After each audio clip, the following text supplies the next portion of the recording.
Can do it. There we go. All right. Hey, we are live. Ladies and gentlemen and ladies, welcome to episode number 80 of Collecting Profit. That's right, folks. 80 weeks in a row.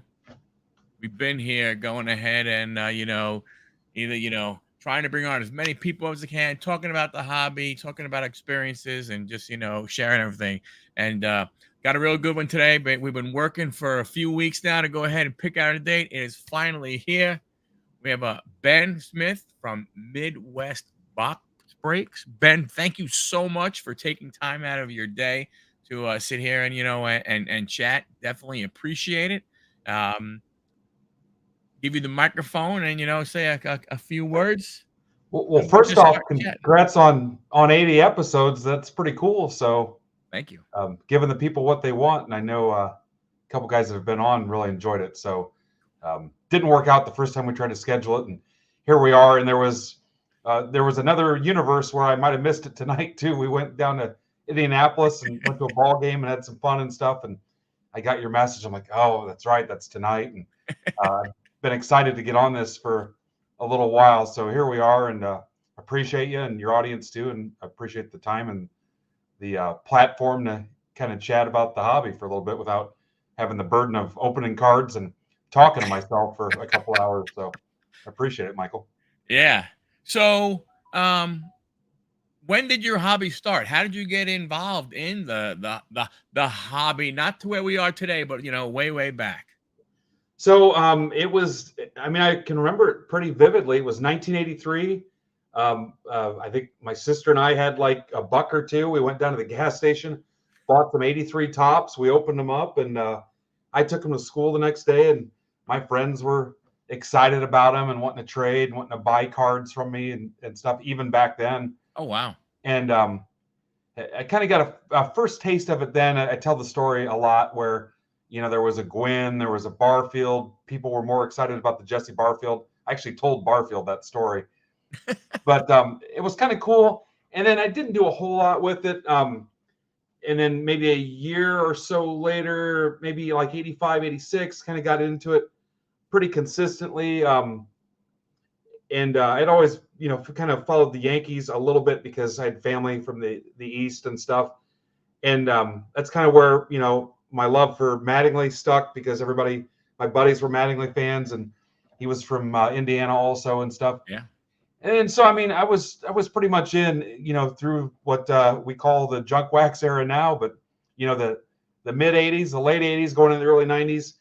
And then, adulthood took over a little bit there, kind of put the cards away, and, you get a job and you get married and you have a couple kids. Next thing you know, your cards have been put up for a while. And I got back in off and on a little bit, kind of get them out, look at them. If a new popular player came up for my team, pick some of them up, put them away.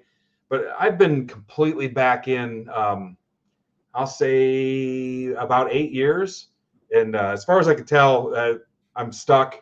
You guys are stuck with me. So Yeah. I never really quit. I just kind of put them away. And you know how it is. Yep.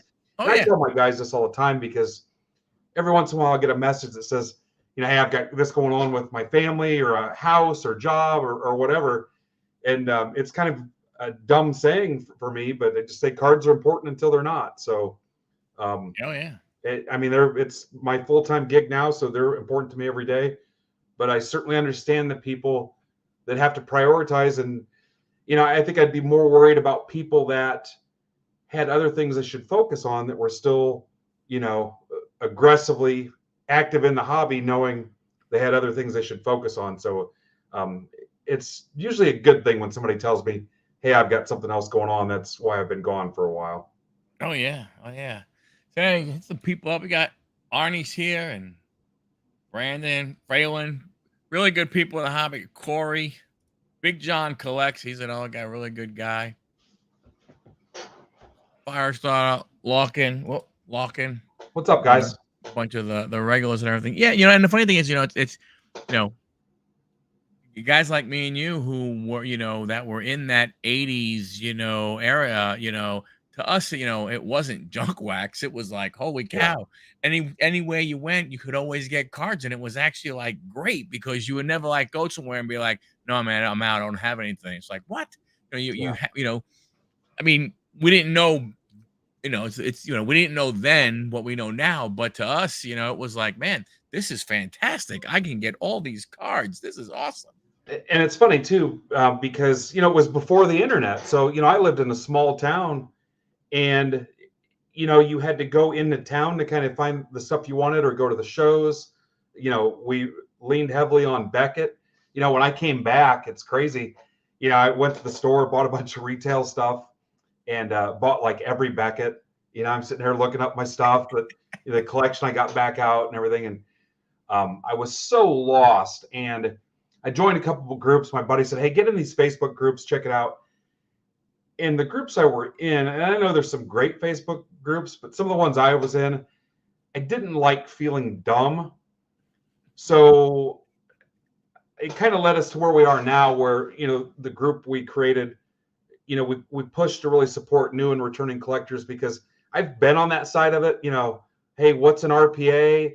Or look what I pulled. Hey, dude, that's not his rookie. Or, that's a $2 card, and things like that. And that awkwardness didn't sit right with me. So I thought, as we got closer to, what we were building, once I knew I wanted to do breaks, I really wanted to make sure that we weren't doing that to people too. Because I came back, I was lost. I was completely lost. I got my Beckett, and I'm looking at stuff, and I think I hit a napkin relic out of a blaster, and I thought I was ready to go quit my job because I'd struck Heck it yeah. rich. And it's crazy. And you look at now, if you want to complete a rainbow of your favorite player, we come from a time when a rainbow was getting the Topps Donruss and Fleer rookie. Right. That was your rainbow. So it was a lot of fun back then. Certainly there are things that are better about it now, but I think we'd agree there are things that aren't better about it now. But Yeah. I try to represent that slice of collecting where, guys that were in it before and people trying to learn. And you're never going to see guys from our group posting, the big cash deals and, 6-figure slab deals and things like that, because it's just not who we are. And that, I don't think that's, the majority of the hobby, frankly. Yeah, and it's funny, because to your point, like you're saying, back in the 80s, you were trying to get like you said, the rainbow. You were trying to get the Fleer, the Donruss, the Topps, depending, maybe a Bowman if it was out. You try to get maybe the All-Star card, or if there was a record breaker, like something along those lines. That's what the rainbow was, right? The rainbow was, like my son. It's funny. We're family friends with Michael Chavis. I played Boston, Pittsburgh, Washington. He was drafted. He went to school with my girls and stuff, and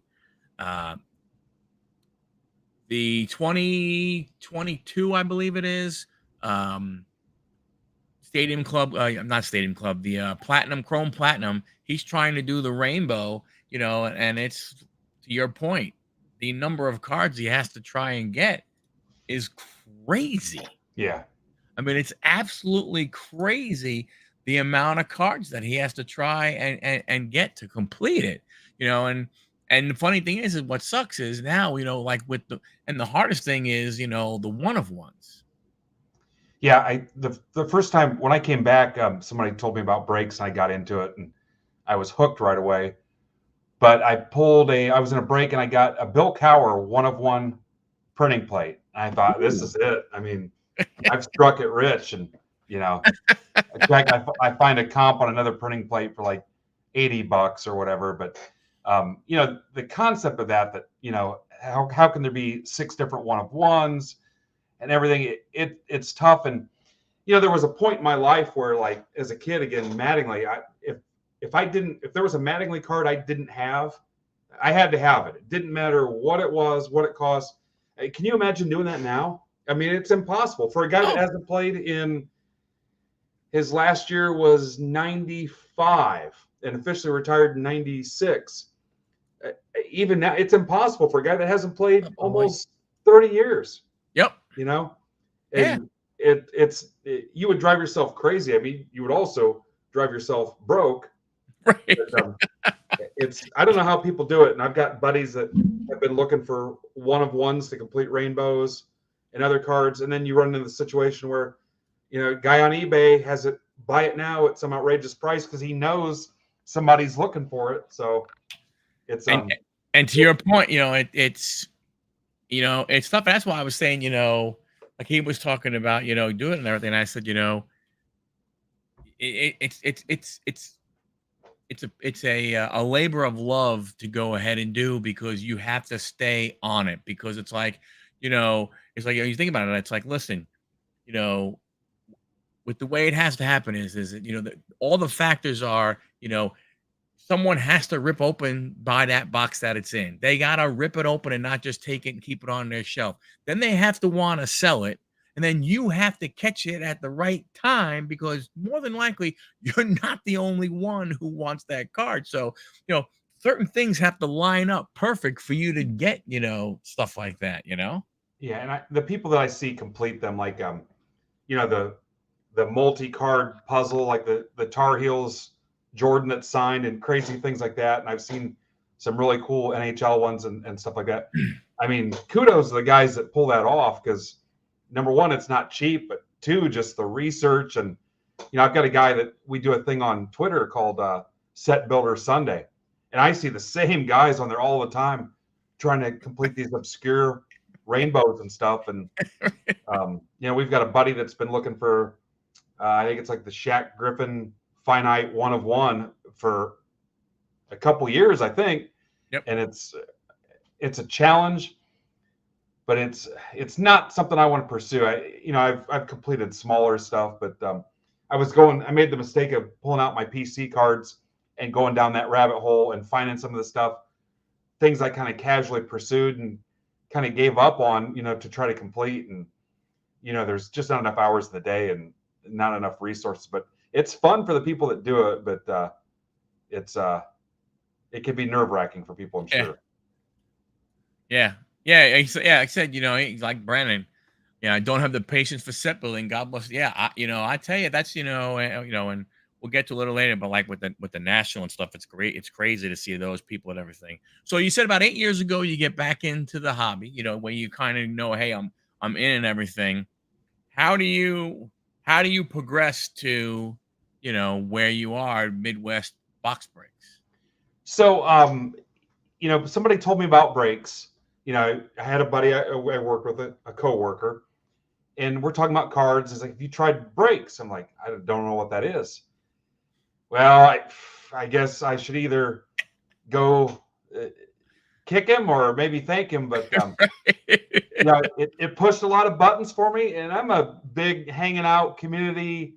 Let's poke fun at each other like we were sitting in the break room together at a job, and it pushed a lot of buttons for me. And I liked coming in and everybody, hey, there's Ben, there's Benny, and there was a lot I liked about it. So I got into breaks, and I got into breaks, and I was, Buck City, Steel City, Top Shelf, guys on eBay. And I think at one point I go back to where I really thought I was like, wow, what am I doing? I worked nights. I was in management, but it's 3 a.m. and I'm watching a West Coast full case rip from eBay of Gypsy Queen.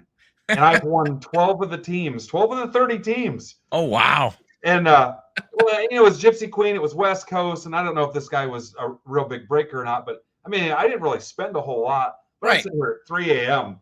watching probably the most boring person I've ever and I'm like, my God, how can somebody sit here and just like, and slow and unorganized? And so anyway, now I've got what I call the break lab. It's a full finished basement. I don't know what the square footage is, but I've basically everything my wife had, I've crammed into one storage closet, and I've taken over the whole thing. But before that, I had the 3-row boxes and everything under my bed upstairs in our bedroom. After we moved into this house, and I'm like, wow, what am I going to do with this? So I started selling, eBay and Twitter, and I'd never sold a card before, and I mean I didn't sell crap. I mean I was, and there were people that, hey, you should do this, you should take better pictures, blah blah blah. I was doing okay on eBay stuff, but I realized, what, it's a lot easier to buy cards than it is to sell. Yeah. And I thought, wouldn't it be cool if somebody put just as much effort into helping people sell? And that's kind of when the light went off. I'm like, I really enjoy breaks. I love the community aspect of it. And I thought, you know what, our unique, because I had all these cards and, all kinds of, funds racked up in it and stuff. I thought, what if we had a group where we also put enough time and energy into helping each other trade and sell and network and stuff. And that's kind of, I use like the Field of Dreams analogy sometimes too, because it was kind of like that, where it was a voice and I couldn't get rid of it. And I'm like, I really want to do this. So I ripped a lot at Top Shelf. Shout out to Chris. I give him credit all the time. Took him to a Cubs game, picked his brain. He knew what I was going to do. And I asked him a lot of questions. And I mean, that was pretty much it. I knew I had to start this. And, it started out small. My first break, I get DMs all the time from people, hey, I've got this break. Can you shout it out? Can you help me? You have any tips or whatever? And, for the first 6 months, I practically gave it away. I wasn't trying to make money, or I just wanted to grow an audience. And we did classics football, and it was $2.99 a spot, and I gave half of them away. And that was our first break. And it's awesome because, we just hit the 6-year mark, and I've got people that have been with me since the very beginning, and I love them like family. And that's kind of where it started. And we just, this core group of people that, just enjoyed collecting and wanted to be good to each other and wanted to look out for everybody. And it just grew and grew and grew and grew. And, almost like layers of an onion, where we had our core group, we get a layer outside of that of good people. Some of them stay, some of them don't. Some of them become the new core, and you just get bigger and bigger. And here we are 6 years later. And, we've been on TV a couple times. We've got minor league partnerships, and our community's awesome. They pick me up when I'm down. They pick each other up. There's so many awesome stories. And, I quit I was a manager at Michelin. I was there for about 22 years. It was an awesome job, great benefits. And I had a cupcake job, and talked my wife into let me quit. She had the benefits, and I've been doing this full time for 3 years now, and I don't regret it and don't look back. I love what I do, and the people are just absolutely amazing. And I mean, they're my best friends, and in some cases they're closer than some families. So yeah, shout out to them. That won't show. See, look, you got it. You got Eloy. Eloy knows. And I got some of it from Eloy too. He made me spit up a little bit. So, we started talking, hung out with him, in Facebook, and joined some of his stuff and things. And, I talked my way into, hanging out with his group at the National in 2019 in Chicago. And I was just floored by everybody from all over the country, in some cases outside of the country, hanging out, ripping cards like they had known each other forever. And I looked at that, and I think I've told him this before too, where I was like, this is what I want. I want people to come together like a family like that. And that's where the seed was planted. I'm sure a lot of seeds were planted that week. Yep. But I met a lot of awesome people, and I knew that was kind of where I wanted to go too. And it's so much more than the transactional part of buying and selling cards. There's so much more of that. And we've made people cry. I'm sure a lot of them are watching or will see this, and they remember times we've done something crazy to help change somebody's life. And maybe it's card related, maybe it's not, but that's where it started for me. And it's funny because there's some days that cards aren't even half of what we're about. So, well, yeah, you're you're right about that. The friendships that you make, and you don't, the funny thing is you don't realize you're making them, because you just sit there, and then then you finally meet, right? Like you see guys in chats and this, that, and the other, so on and so forth. my son and I, we went to our first nationals in 2021, and we uh, we knew one person that was going and everything, and then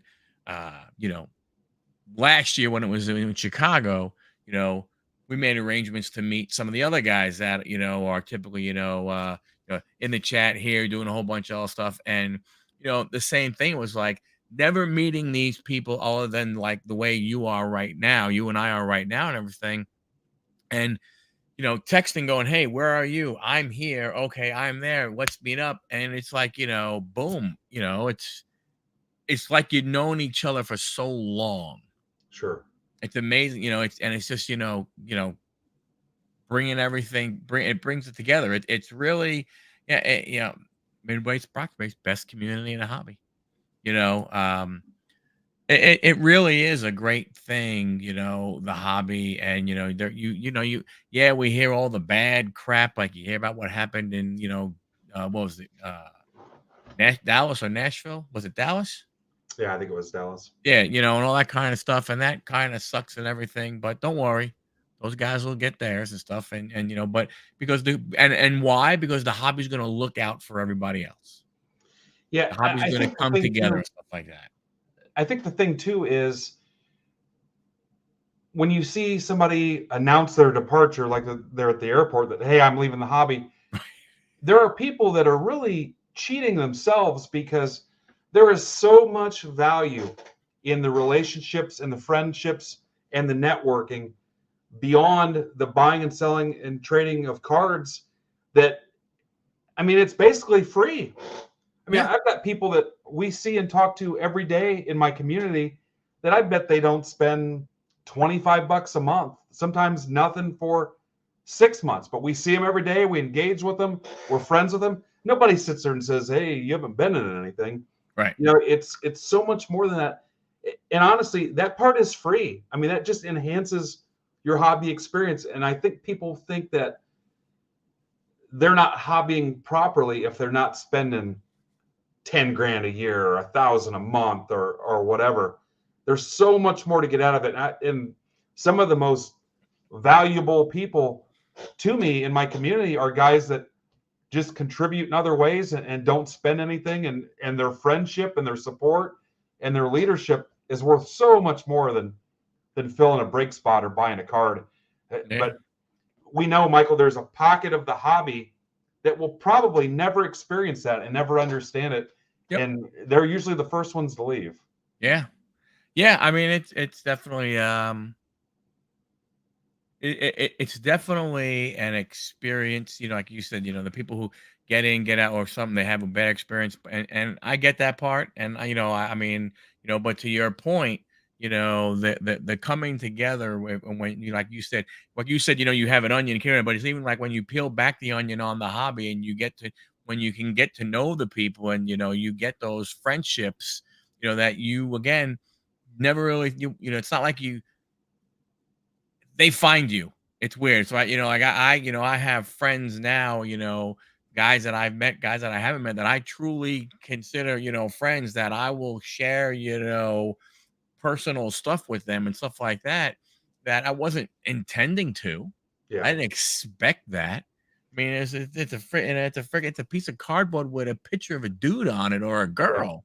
You know what I'm saying? I mean, you know what I'm saying? And it morphs into more, to your point, the more people organically let that happen, the overall better the hobby becomes. Yeah. And I think, and sometimes when you talk to faith-based people where they've really got a strong religious following and background and lifestyle, some of the stories they tell about how interactions and events in their lives are connected and happen for a reason. I've seen so many of those that are hobby related, where you met somebody because of this person, and that led to this, and that led to that, and that connected to this person, and that connected to that person, and that connected to this experience. I can every person in my group, I think there's some story and backstory. Those are the things I really want to focus on versus, hey, there's 10 signed Michael Jordan rookies. I'm more concerned or interested in the fact that I've got a friend that I met when I first started. We ran into him. I ran into him at Target. He followed me on Facebook. We became friends. Um, I hooked him up with an opportunity. He's hooked me up with opportunities. It's unraveled into other branches and other facets that have led to other things. And it's crazy when you go back and you stop and say, wait a minute, how did I ever even meet this dude? And then you go back and you connect all the dots and see how it just turns into this amazing artwork of your life and your collecting experience. And I know there's people probably way younger than me where they won't see the value and the excitement in that. But, as somebody that's older and been around the block a couple times and had some stuff happen to him, and it's those stories are so powerful and so enriching to me that the way those dots connect and everything falls into place. And it's I encourage people to share those and reflect on them, and when they're feeling down, go back to those, because they're pretty uplifting when you think about the random chance of meeting somebody at a card show, or at a break, or just in chat or on Twitter or whatever. So Oh yeah, no, it's your point. I mean, I'm, yeah. I mean, I've been caught with that. Pittsburgh Anthony, who you saw in here. Anthony, we kind of met in a reselling, just like reselling everything, life and everything, and then it was funny. We both kind of sort of, it's weird, like transitioned, or into cards, the hobby and stuff. And we started this podcast, together, did the first 60 episodes together. And then he had to leave due to work reasons and stuff like that. But I look at it from a standpoint of, like, he went ahead, and when I met him at Nationals in 2021, he and my son started talking about grading cards.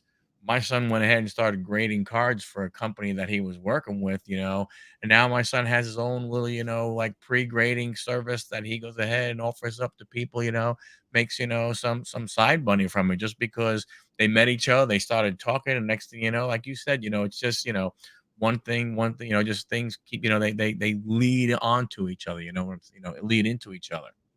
yeah, and that's awesome that he found that balance too, because I think it's like anything. I think you've got your hardcore extreme hobby businessman that's only about that life and cranking out the dollars and profit and loss and revenue and everything else. And you've got the more traditional, what people call the true collector. I like to find a place in between where, I kind of keep it loose and I keep it friendly. And I joke sometimes that, well, how do you make any money on this? Hell, I don't know. I know it'll be there at the end of the day. Yep. And I like to be in that in between spot because, I've got business and management experience and all the things that aren't fun. I guess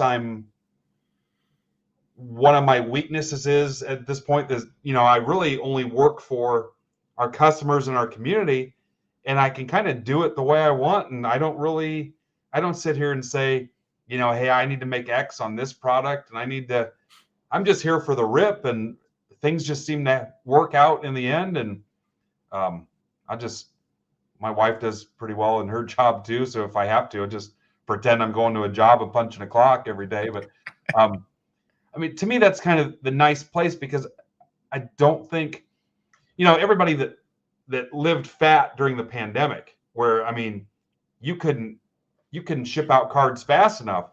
Right. And I think the people that you've seen that really expanded and started in that time frame, as things have corrected themselves, a lot of those guys are gone because the money's not there, and they were frankly here for the money. And Yeah. once that easy money and easy flip wasn't there, they were the first ones out. And it's kind of cool to see the people that are left and the people that have made it, knowing.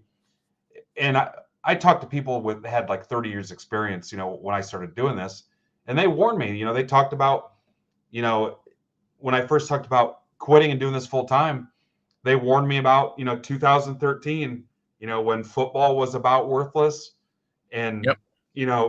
An earlier time where it was a struggle to move products and stuff. And you're in an industry that's so product dependent.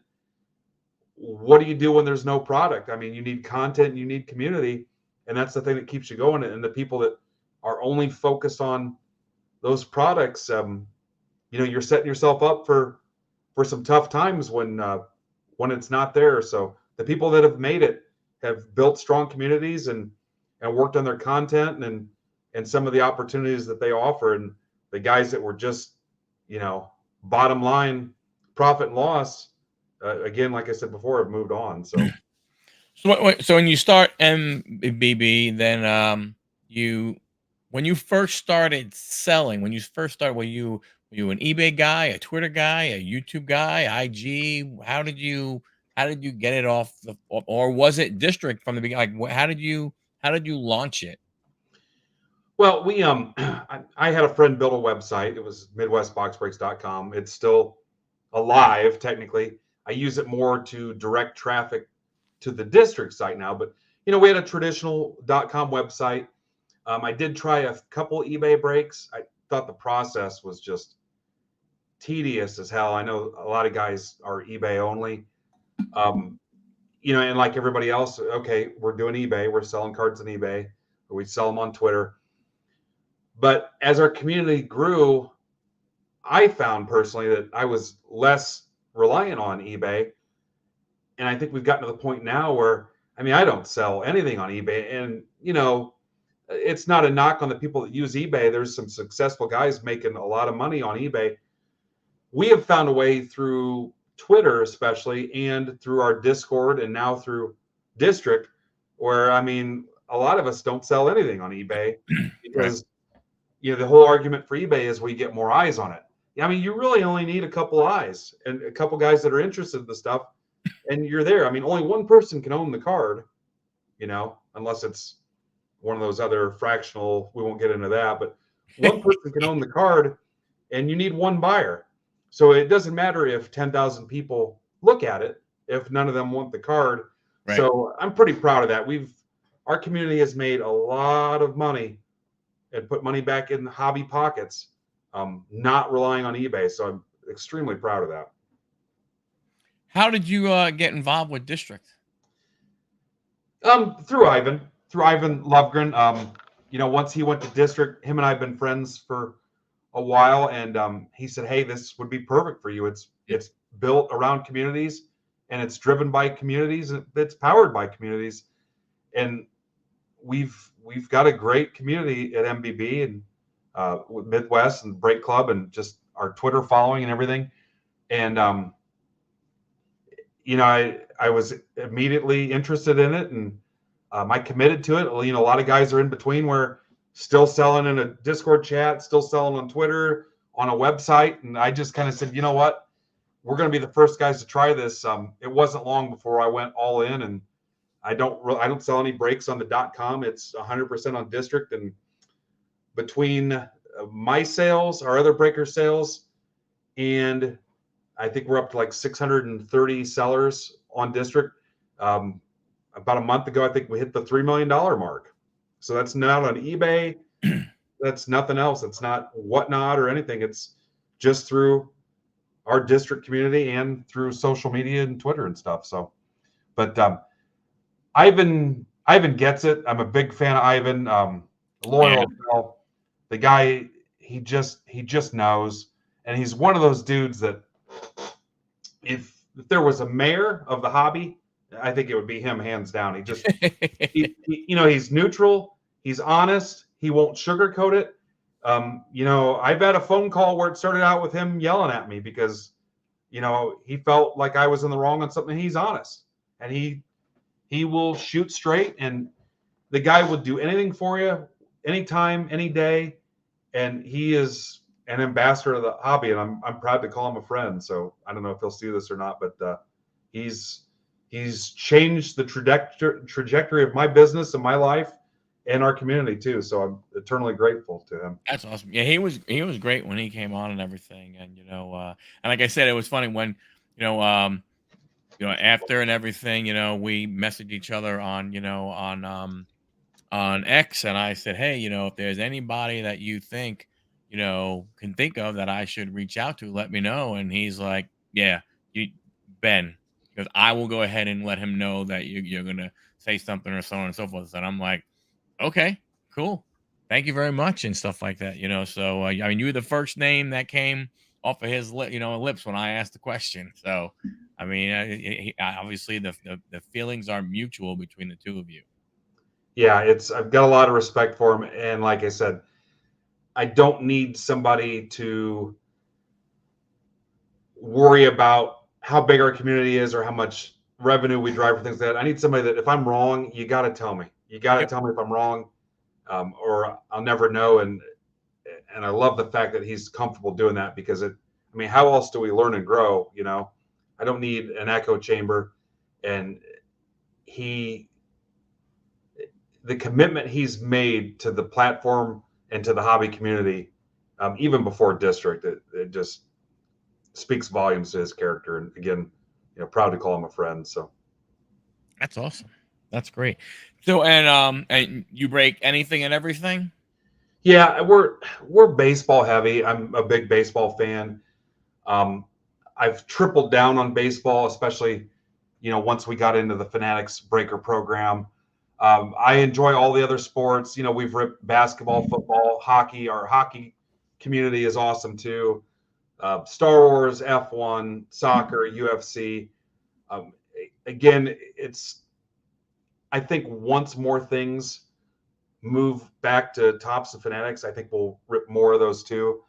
We certainly try, but it's kind of like if you come from the retail space, if somebody says a loss leader, for Yeah. me back in my retail experience, it was, milk, eggs, bread, things like that you just kind of did because you needed to. A lot of times that's where football, basketball, things like that fall until some things, because we don't have a direct Panini account or anything. Again, I love those sports, but there are a lot of times I either break even or just take a loss on it just for the sake of ripping it. But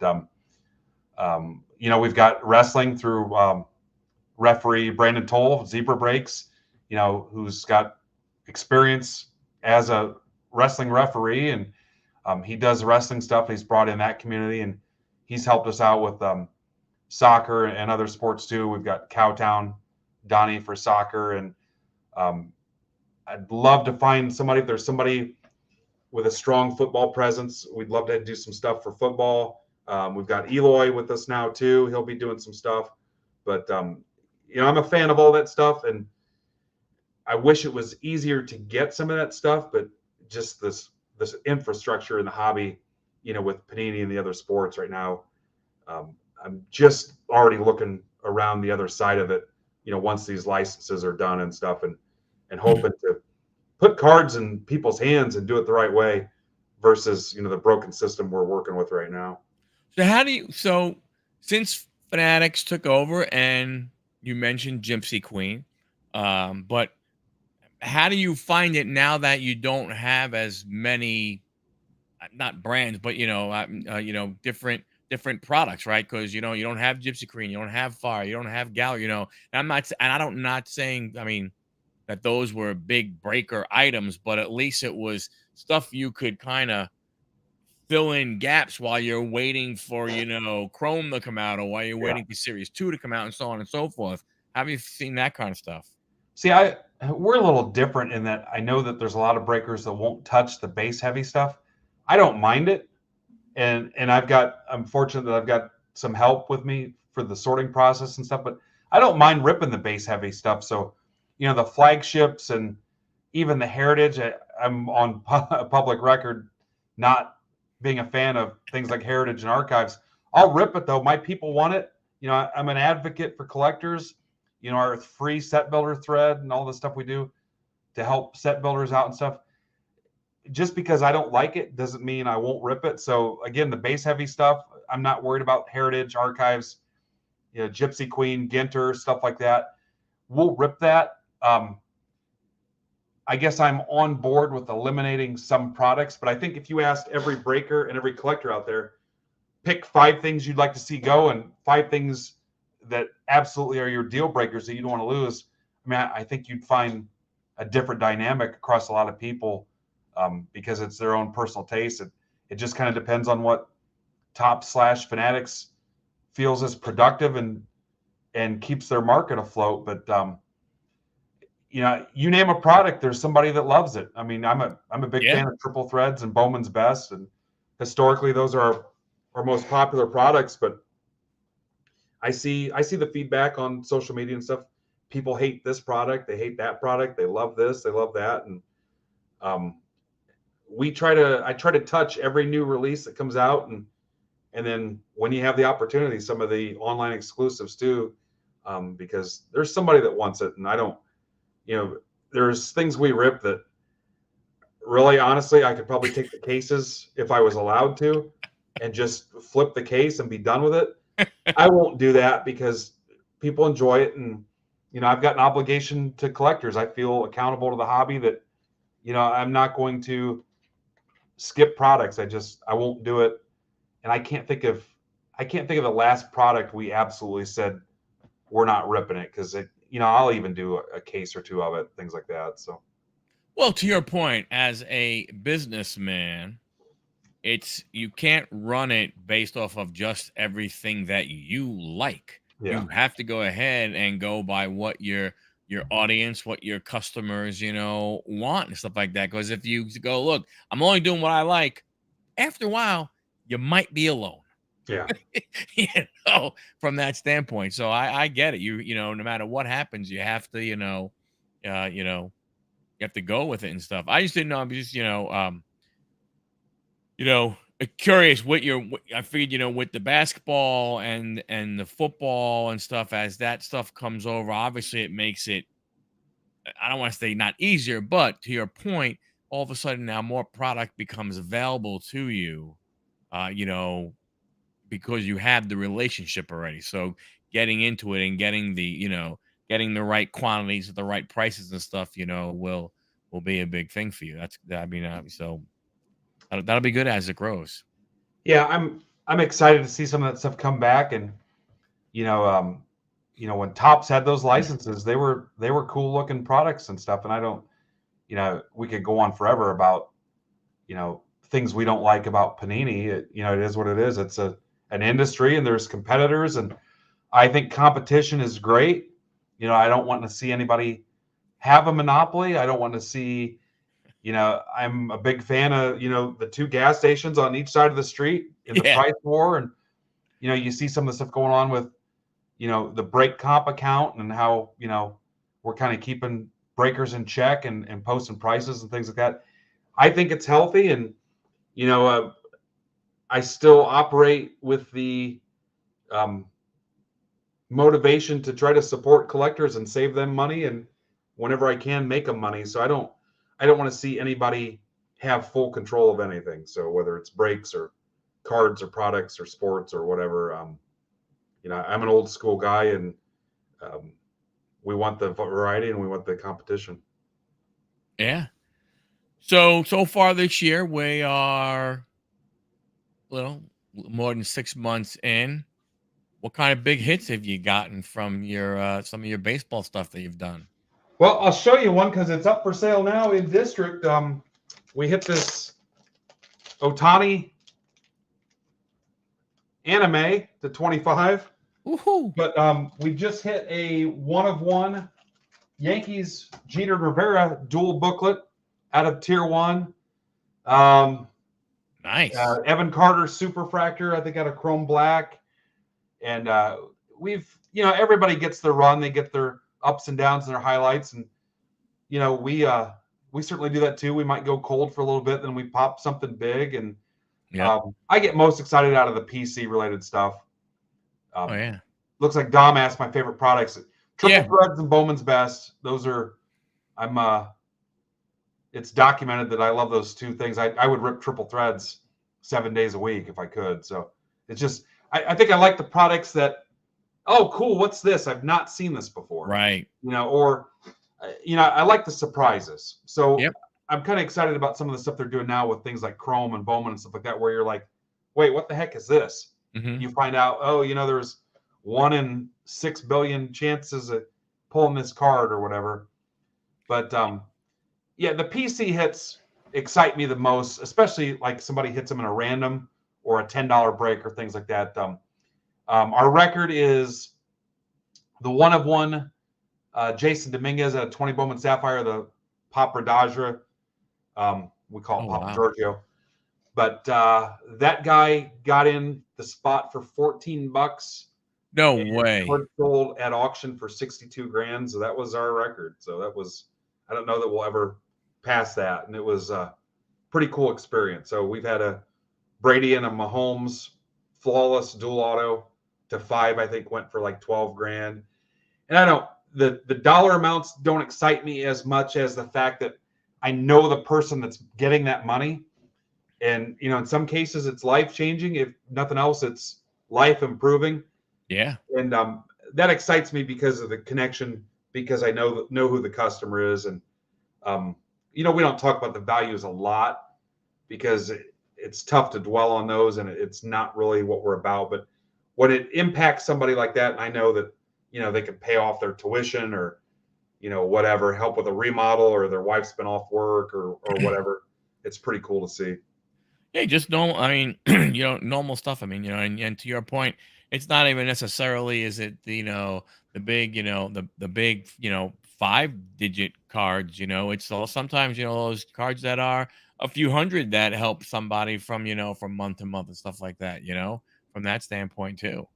You know, for Yeah, what can happen. we've pulled some pretty cool cards that, you know, were, you know, 10, 20, $50 cards, but they had a personal meaning for the person that hit them, especially if it was their PC stuff. And those are exciting too. And I get frustrated when somebody posts that and is excited about it on Twitter, and you know somebody's going to make a comment about the player's performance or the quality of their signature or the value of the card, and I just, man, go away, dude. You know, that's a quick unfollow or an easy block for me because I don't bring your aunts to somebody's picnic, you know. Oh yeah. Thanks for stopping in, Eli. I appreciate it, buddy. Hey, see you, buddy. Yeah, you're right, and that's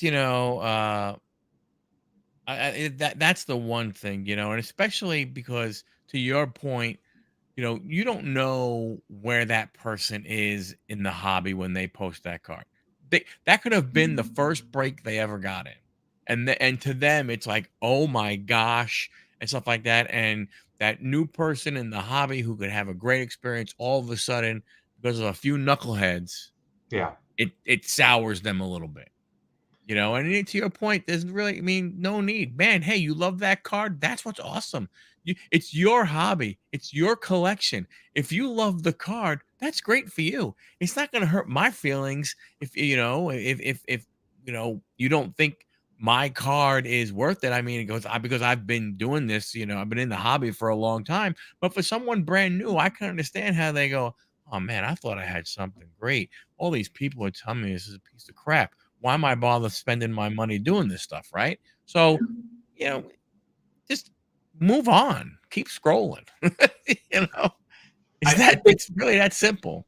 One thing to consider is that I would argue that no matter what the card is, whoever the player is, there is somebody out there that wants that card, knows that player, collects that player, worships that player, whatever.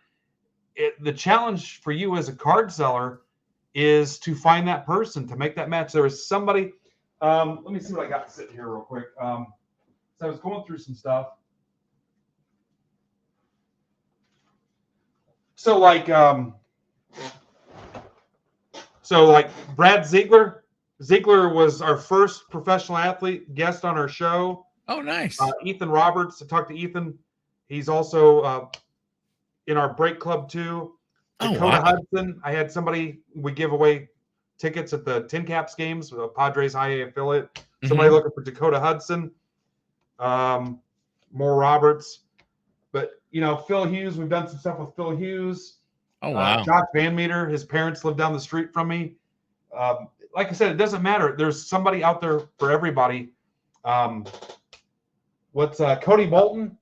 I met Cody's fiance here in Fort Wayne, and she was looking for his cards and stuff too.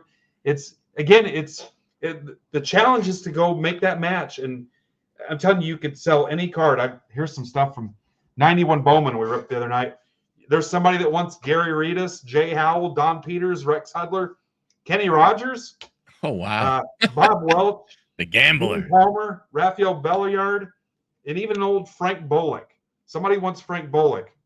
I guarantee somebody, hey, you still got that Frank Bullock.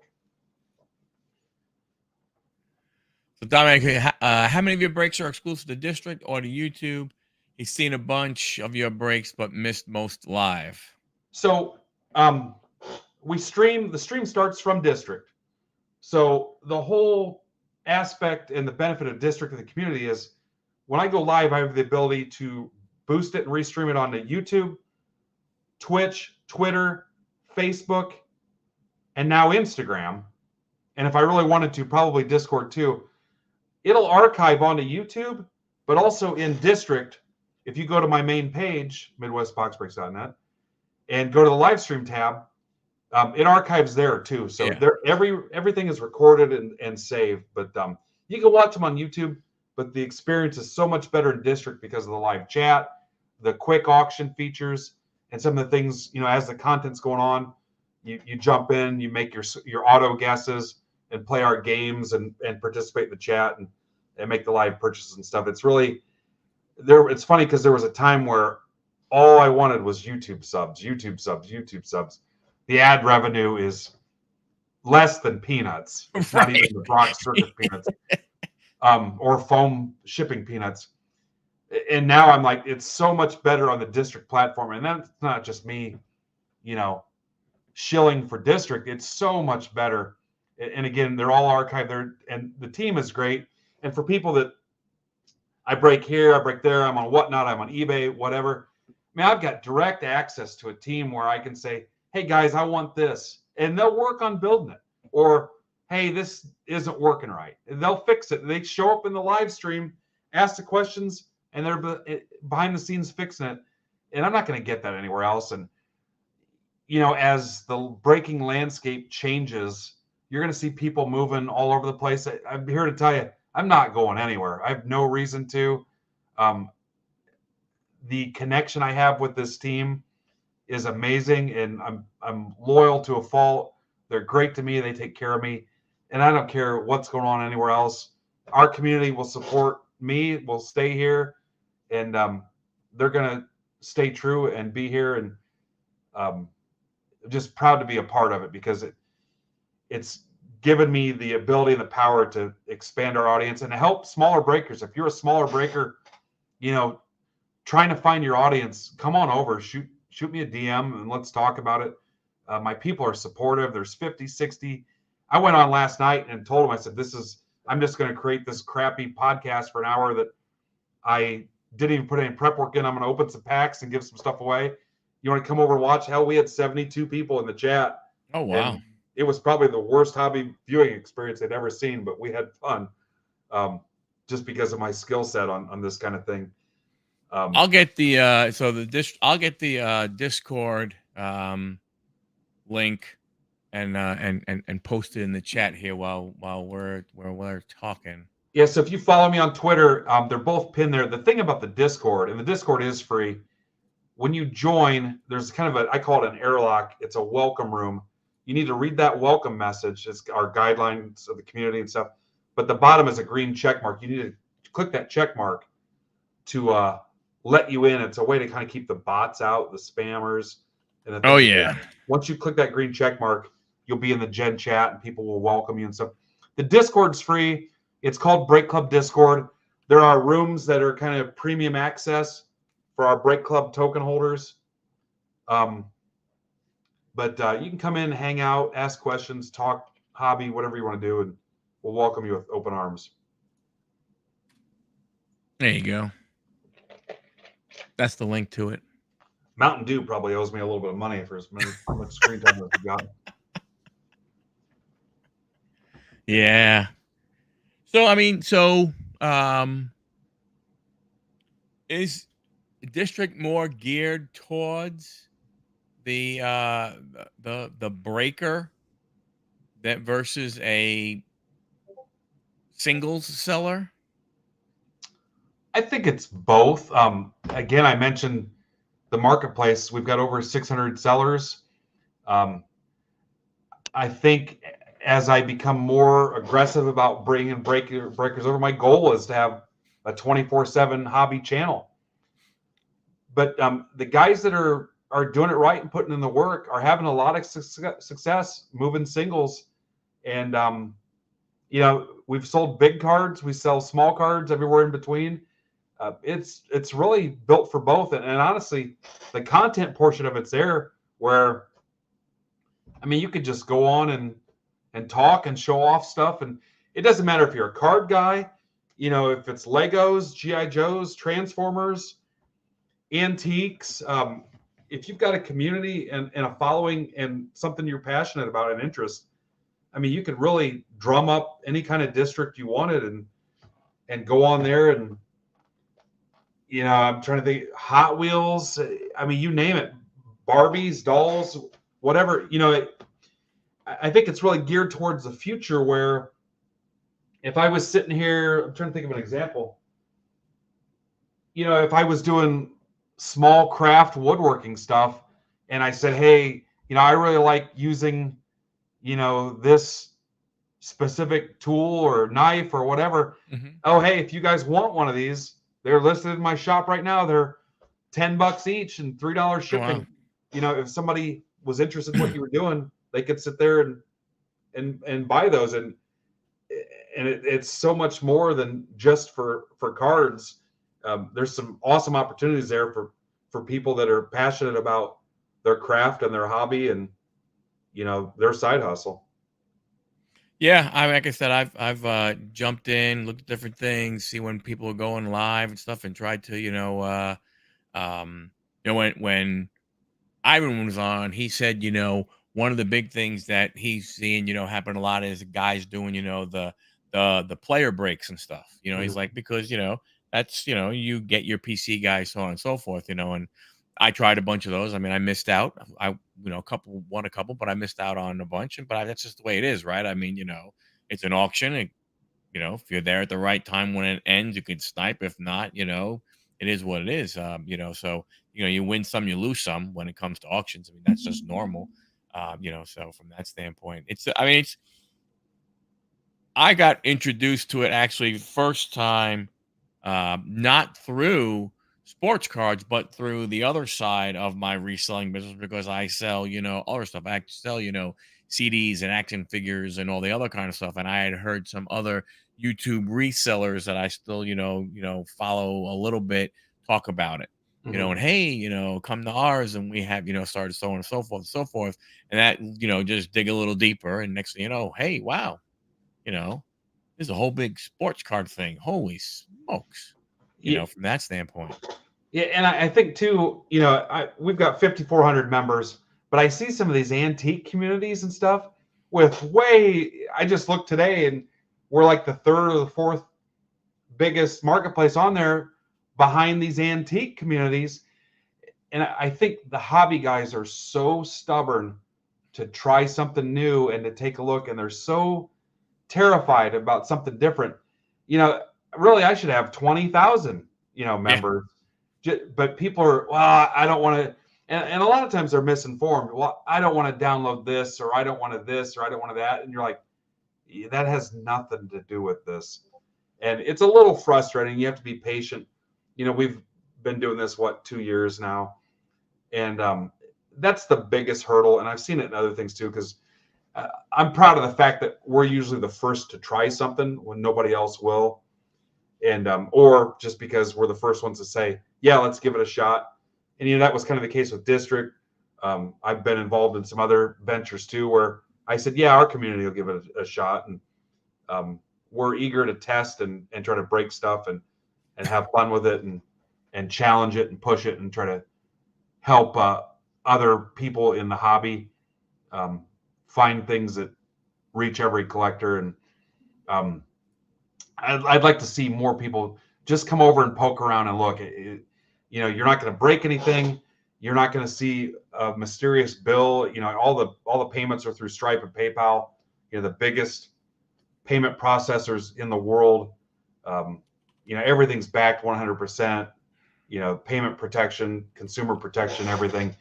And you're part of a community that's been doing it 6 years, and Unless there's something I missed, we've pretty much flawless reputation in the industry, and we're protective of our community. I won't let anything in that's going to put my friends and family of the hobby at risk. So just give it a shot and take a look and check it out and hit us up if you have any questions. We're really working hard. There's some great people. And I keep telling people too that the sellers and the breakers in our community are the same people that buy and sell your cards and your break spots. So Right. it's nice to come back in and support them too, because it's an ecosystem.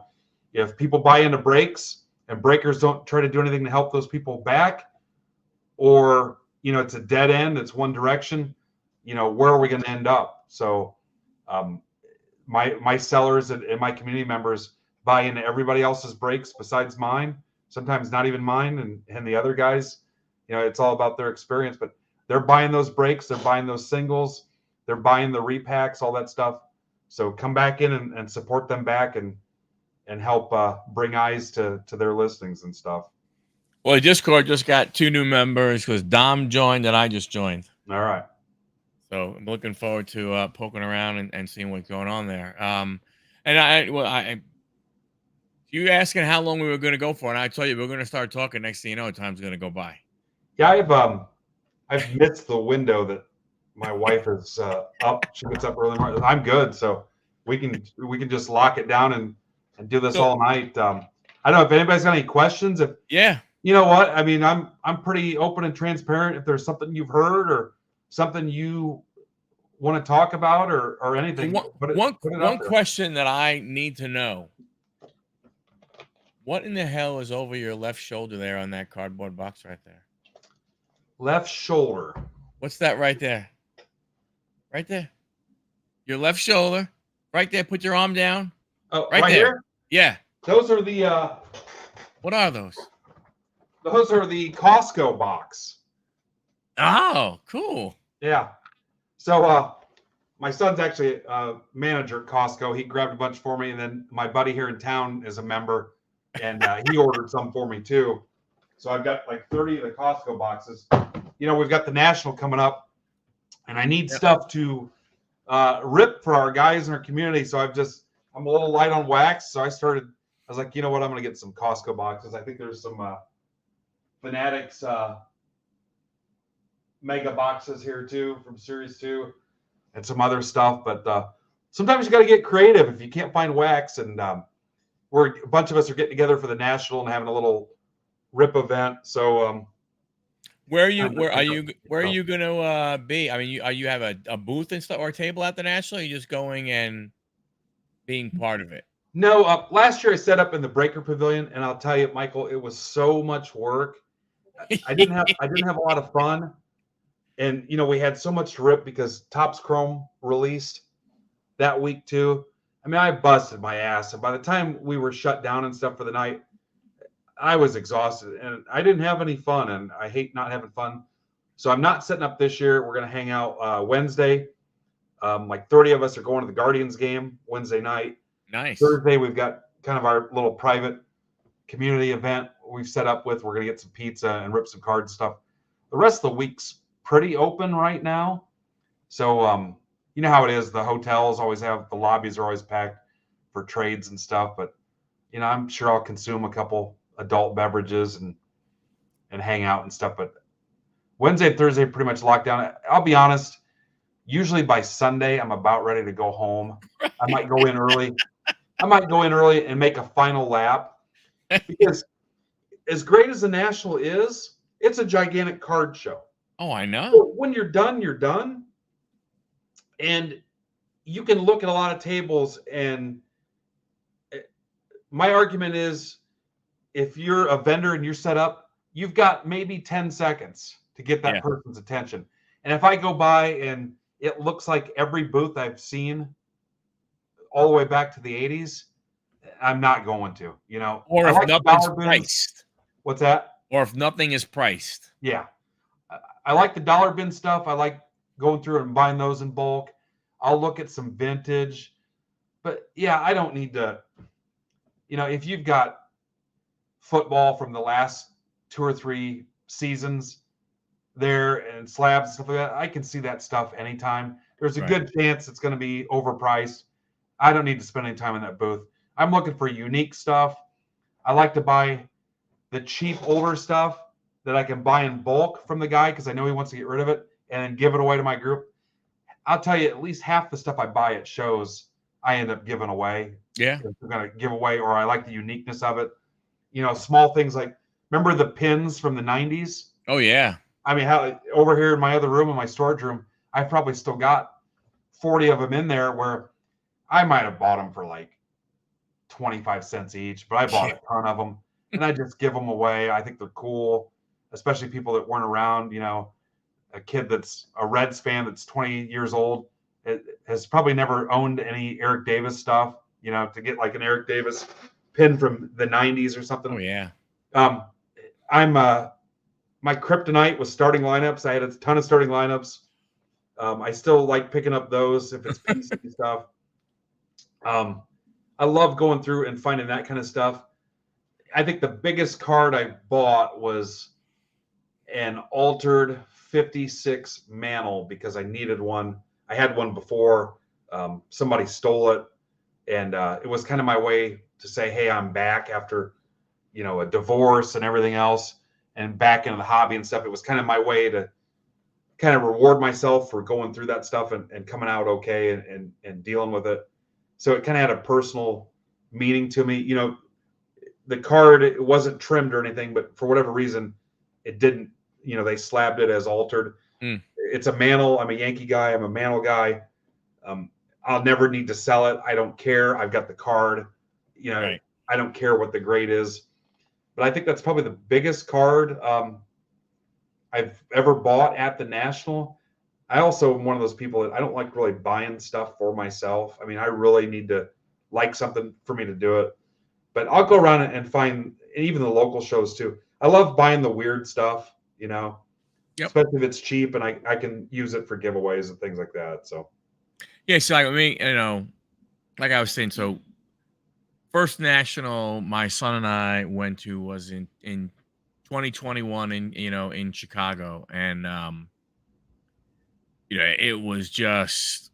I mean, I've been to like you said, you've been to card shows before, but this is just, like for those people that are, that have never been and you might be going for the first time and everything, just be prepared to kind of at times be in awe of what you see, not necessarily of the cards, but just the sheer volume that you yeah, see with how big this event is. This is not going to your VFW hall or going to the Holiday Inn and using a couple of their rooms or something.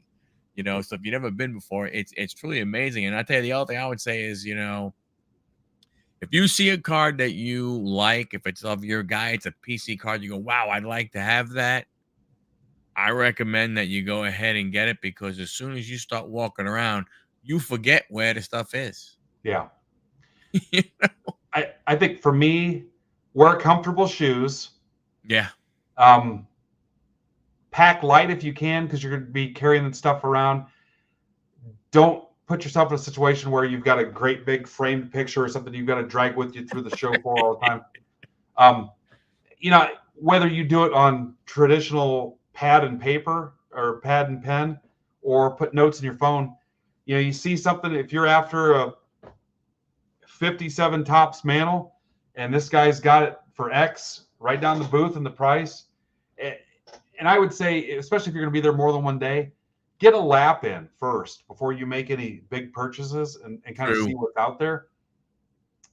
But if you're part of a group or there's a bunch of guys in your group, decide something is kind of your home base, especially if your phone dies. Atlantic City, the internet was just horrendous. Yeah, that's what everybody said. Establish, for me at Atlantic City was the Sigs for Soldiers booth. Have kind of a home base where, hey, my phone died, I'm going to go back to the base and kind of wait for the guys or whatever. But remember too, just because it's at the show doesn't mean it's a deal. So, if something's $500 and that's your whole budget for the show, there's a good chance you're going to go home and realize you could have bought it for 400 somewhere. So I wouldn't stress it too much. I mean, I don't want to, those guys are going to make their money, but again, just because it's the show doesn't mean it's a deal. Find the things that are unique that, you've never seen before, or, you've been looking for a while and couldn't track down. Yeah, and I tell you, and if you are a dollar box, or you want to call them bargain box, whatever you want to call it, type person, everything, you can find stuff, because a lot of people don't realize. And we were talking to I think we were talking to Ryan, card collector too. Mhm. We just stopped by his booth. We were talking, and he just had massive amounts of 3-row boxes, and going through, and in his dollar bins, you're pulling out, colored, numbered, autograph, all kinds of stuff of of players, and not not flash in the pan guys, guys, and and guys that are now more valuable and stuff. And what he basically said was, is we start putting our stuff together in February. Mhm. He's like, if guys go ahead and become stars, and everybody becomes the hot guy, he goes, we don't have time to go look through our boxes to see if we got any of those cards. Yeah. He said, we just don't have the time and everything, because we're preparing for the national. And so, if you put in the work there, you can find deals in the bargain stuff. But to your point, some of the tables and some of the slabs and stuff like that, you're right. A lot of those, it's not, you don't find as big a deal as you would think you would find. I think sometimes people go into the mindset of, it's the national. They're gonna want to sell. They're gonna have things, 70% of comps, 60% of comps. And Yeah. it's like, not really. Yeah. If you're going to try to deal, do that on Saturday and Sunday, Yeah. where they're kind of like, especially on bigger things that are maybe a little bit tougher to pack or things like that. That's kind of where the deals are too. But I've done the same thing. Stuff I've had out at a show where a guy goes through and he buys them, and I realize, oh crap, this guy just got called up. This guy got them for $1 or $5, and the last comp on this was $40 or whatever. It happens. Yeah. You can't spend all your time going through them like that. Unless there was an easier system. Maybe, I don't want to give anybody ideas, but maybe a barcode system where you just go through and update them and track them digitally or something. But it happens. But yeah, I've gone through the dollar bins, and I'm like, oh cool, stuff from the 80s that was mint in a card saver. And actually, there's a box of football here from God, what national was that? It might have been Atlantic City, where it's been sitting here for 2 years. And there's probably some cool stuff in there, but Right. whatever. Yep. No, you're 100% correct. I mean, yeah, I was funny. I was going through you see some of my boxes over there and stuff. And not that he's a big star or anything, but a guy who all of a sudden, I was looking through, and I was like, wow, I have a Derek Lively rookie ugly sweater patch card here. Mhm. Wow, damn it, I missed that boat. Now, hopefully, maybe you can go ahead and do better. But to your point, right? It was like, I wasn't thinking about it, Yeah. as he starts playing and stuff like that. But it's all good. I mean, I just, we're looking forward to it. My son and I, we're driving up on Wednesday, with a couple of the guys that were in the chat. We have an Airbnb with them, and we'll be there Thursday, Friday, Saturday, maybe pop in Sunday, and then head back, because I live outside of Atlanta, Georgia. Okay. So we're driving up and stuff and everything. So looking forward to it. Really looking forward to the experience again. And it's funny, and we were talking, a bunch of us, and they're like, so, what are you, like, when you go, what are you looking for and everything? And I'm not looking for anything in particular. See, the guy who I PC the most from a baseball perspective is Fred Lynn. You don't find a lot of his cards out on the tables and stuff, right? So from that standpoint, so it's like, well, you're gonna go ahead and you're gonna grab something. It's like, well, yeah, if I'm gonna look and see, but it's not like, he's one of those guys that, you're gonna walk up to and somebody's gonna have, Yeah, a display case of, all different patch cards and autographs of, Fred Lynn. If I find something I I like, wrote down Fred Lynn for you, so oh, I thank you. wrote it down. I'm saying, so like that's the type of thing. So it's like, yes, would I love to go find a one of one? Yes, what I most definitely would love to go find one. But if I do, I do. If I don't, I don't. I'm looking more for, to me, it's more about the guys that we're gonna hang out with the whole time. I mean, it is, 3 days, me and my son having a great time together, stuff like that. And it's more that for me at this part than it is a lot of other things. Yeah, so for me, I kind of don't know I want it until I see it. It's just something that happens to register with me. But yeah, I mean, I've been to a couple of them where, I mean, I didn't spend hardly anything, outside of, now I like to shop for wax, especially if it's wax I haven't seen in a while. And, Mhm. I'm a breaker, so I need wax. So I'm always looking for the wax deals. But yeah, as far as like PC stuff, things like that, I kind of see it and it kind of sticks with me. I'm like, you know what? I wouldn't mind having that at that price. And um, I'm unofficially looking for like signed, authenticated Elvis Presley stuff. I'm a fan. My dad was a fan. That was kind of our thing. He's been gone for a while now, and I'll be 50 at the end of the year. And I kind of thought, you know what, it'd be kind of cool to have something, show it to my mom, and just kind of keep it and stuff and pass it down. So I've kind of unofficially been looking for stuff. Again, authenticated. Um, Yep. so it's kind of, if something turns up, great. I'm not going to go chase it. But again, unique stuff, things that are cool. And I don't.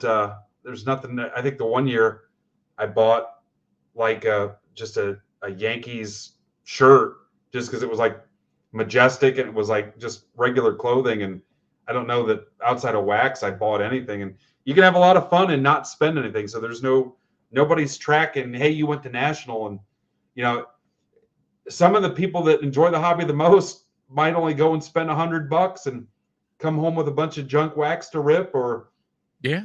stuff out of the dollar bin. And that's awesome. It's whatever you want it to be, and don't worry about what anybody says.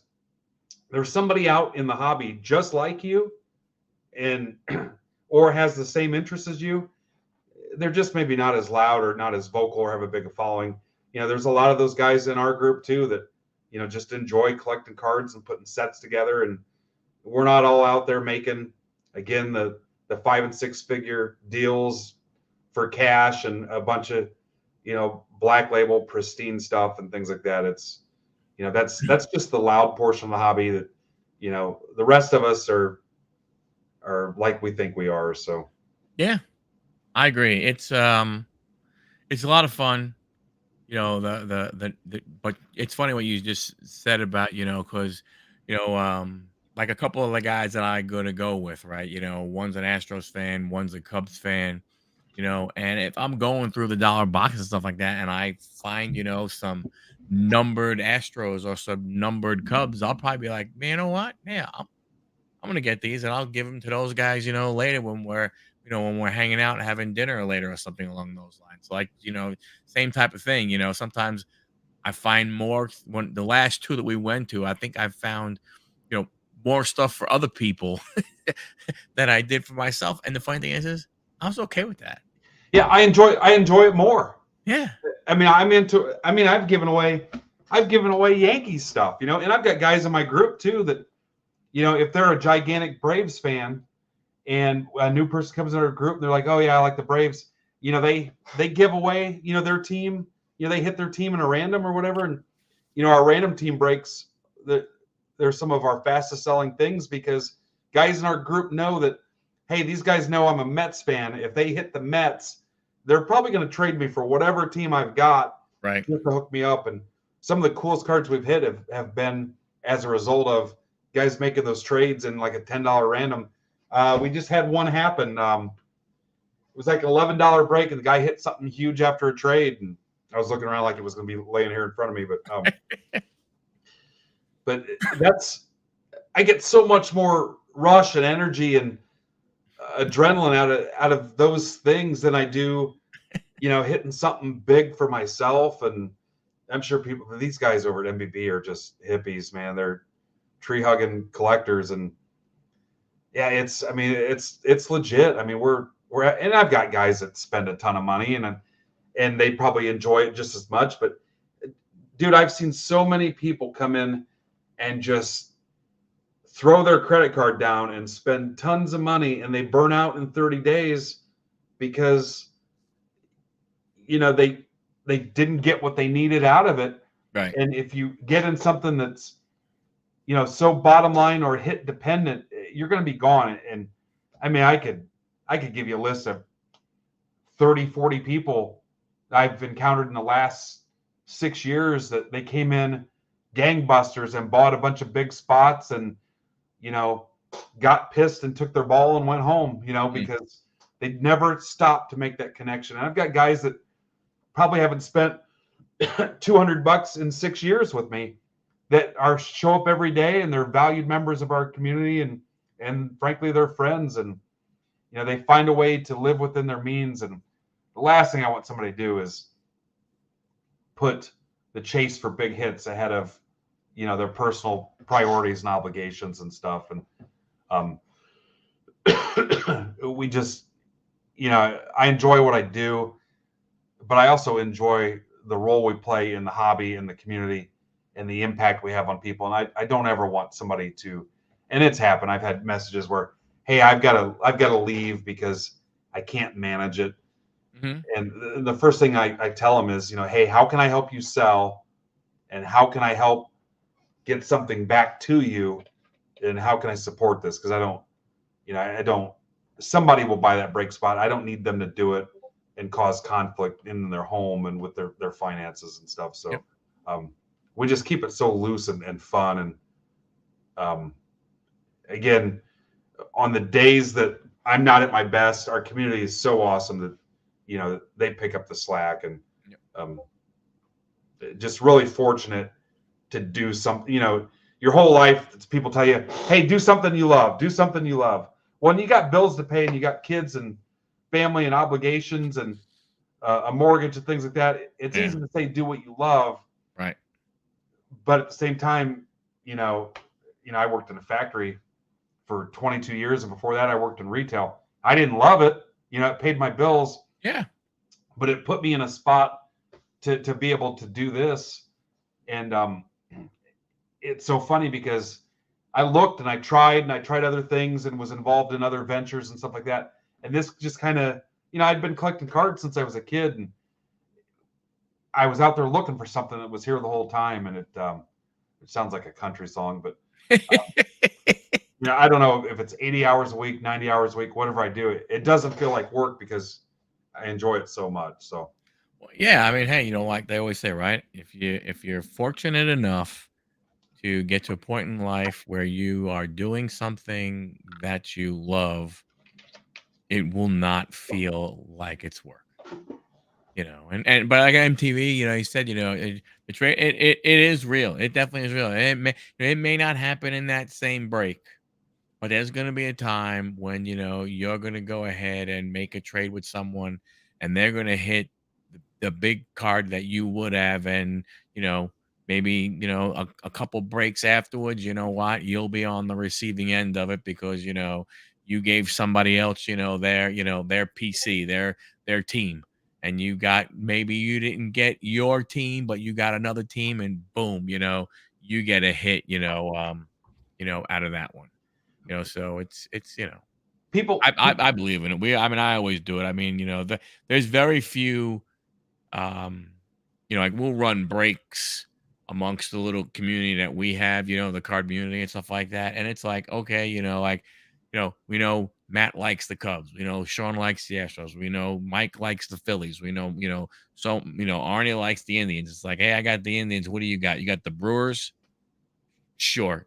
Give me the Brewers for the Indians and stuff like that. I don't, I don't care. It doesn't matter to me. It's not that big of a deal. People laugh, and people that haven't experienced it, think that we're crazy.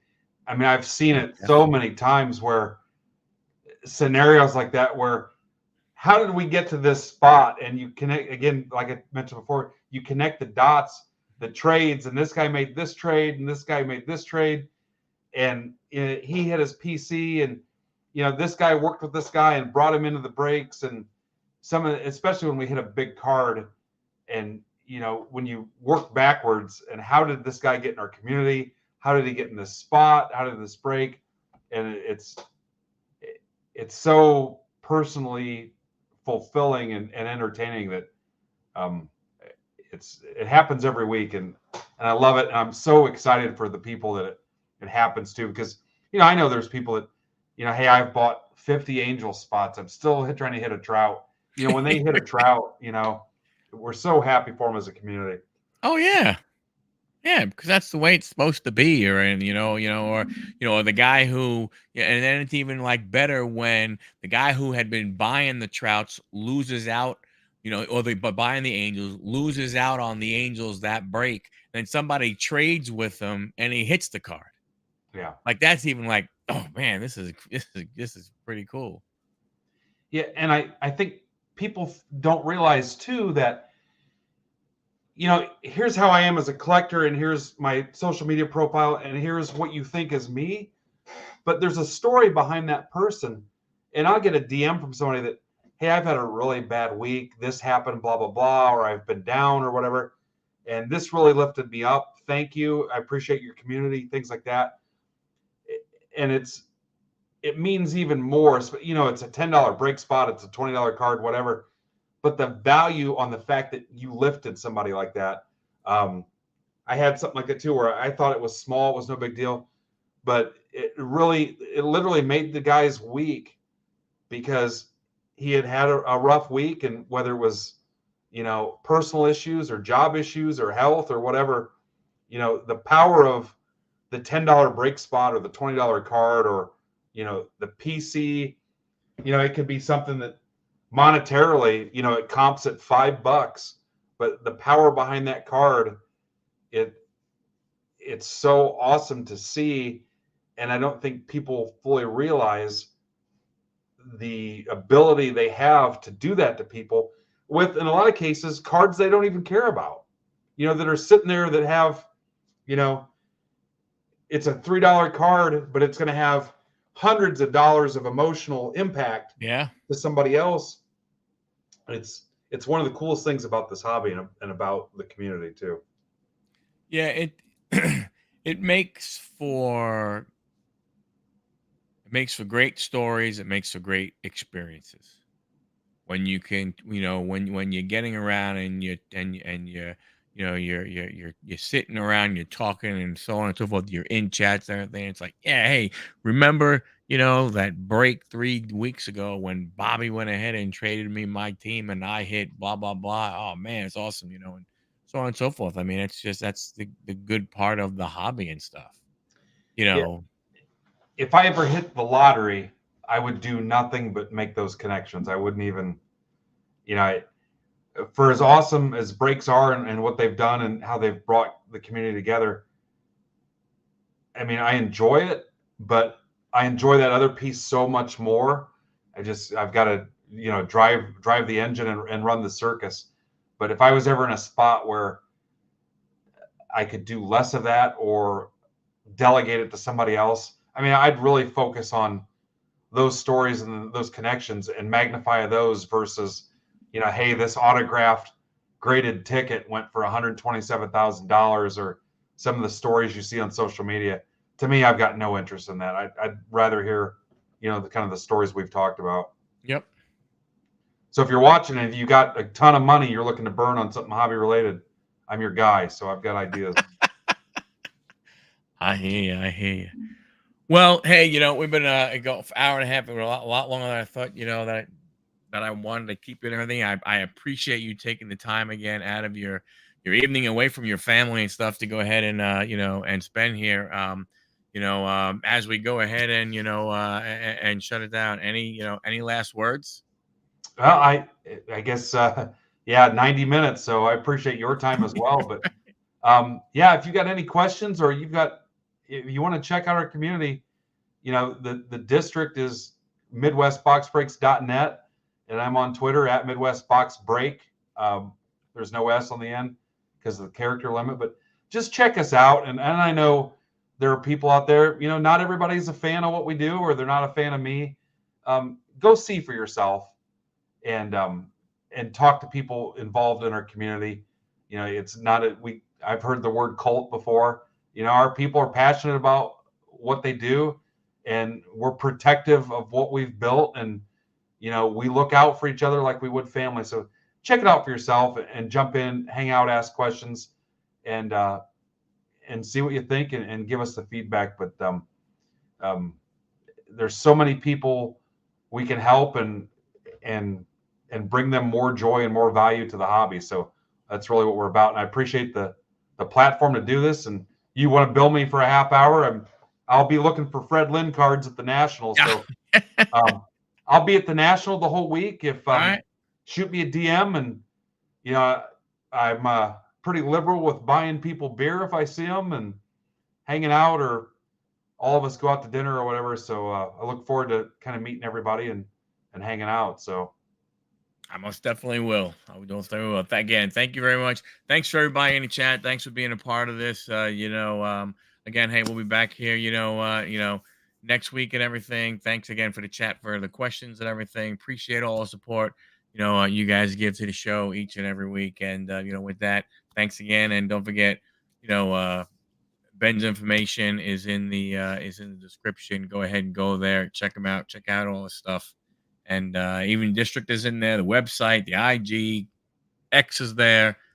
Go ahead and hook them up with a follow, a like, a retweet, and all this kind of good stuff. Thanks a lot, everybody. We'll see you next week. Congrats on 80 episodes. Thank you.